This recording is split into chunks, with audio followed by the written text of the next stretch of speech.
Pemirsa, Wali Kota Banda Aceh Aminullah Usman membuka konsultasi publik menyusun rencana detail tata ruang atau RDPR Kota Banda Aceh, dan acara ini diselenggarakan oleh Dinas Pekerjaan Umum dan Penataan Ruang PUPR Banda Aceh di Aula Lantai 4 Gedung Mawardi Nordin.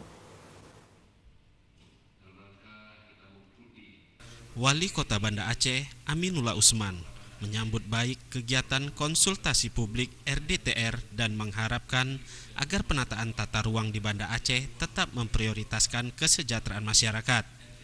Menurut Aminullah, berbagai langkah kebijakan strategis dalam penataan kota harus mengacu dan memperhatikan sinkronisasi dengan RT RW Kota Banda Aceh yang telah ada.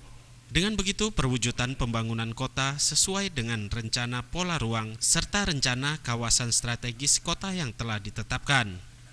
Untuk menata Kota Banda Aceh menjadi lebih baik, memerlukan perhatian serius dari kita bersama.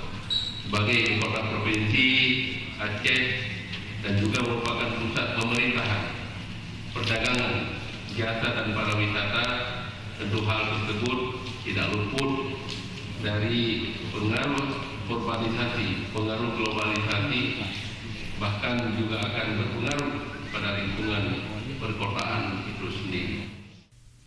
Sebelumnya PLT Kepala Dinas PUPR Banda Aceh Gusmeri menyampaikan proses penyusunan RDTR ini telah melalui proses yang panjang.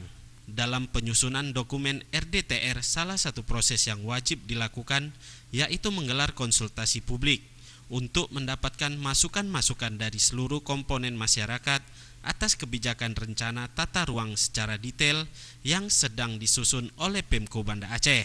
Konsultasi publik penyusunan rencana detail tata ruang RDTR Kota Banda Aceh turut dihadiri Direktur Pembinaan Pemanfaatan Ruang Daerah Ditjen Tata Ruang Kementerian ATR BPN RI Sufriyadi, unsur Muspida, dan seluruh kepala SKPK di jajaran Pemko Banda Aceh. Tim Liputan Aceh TV.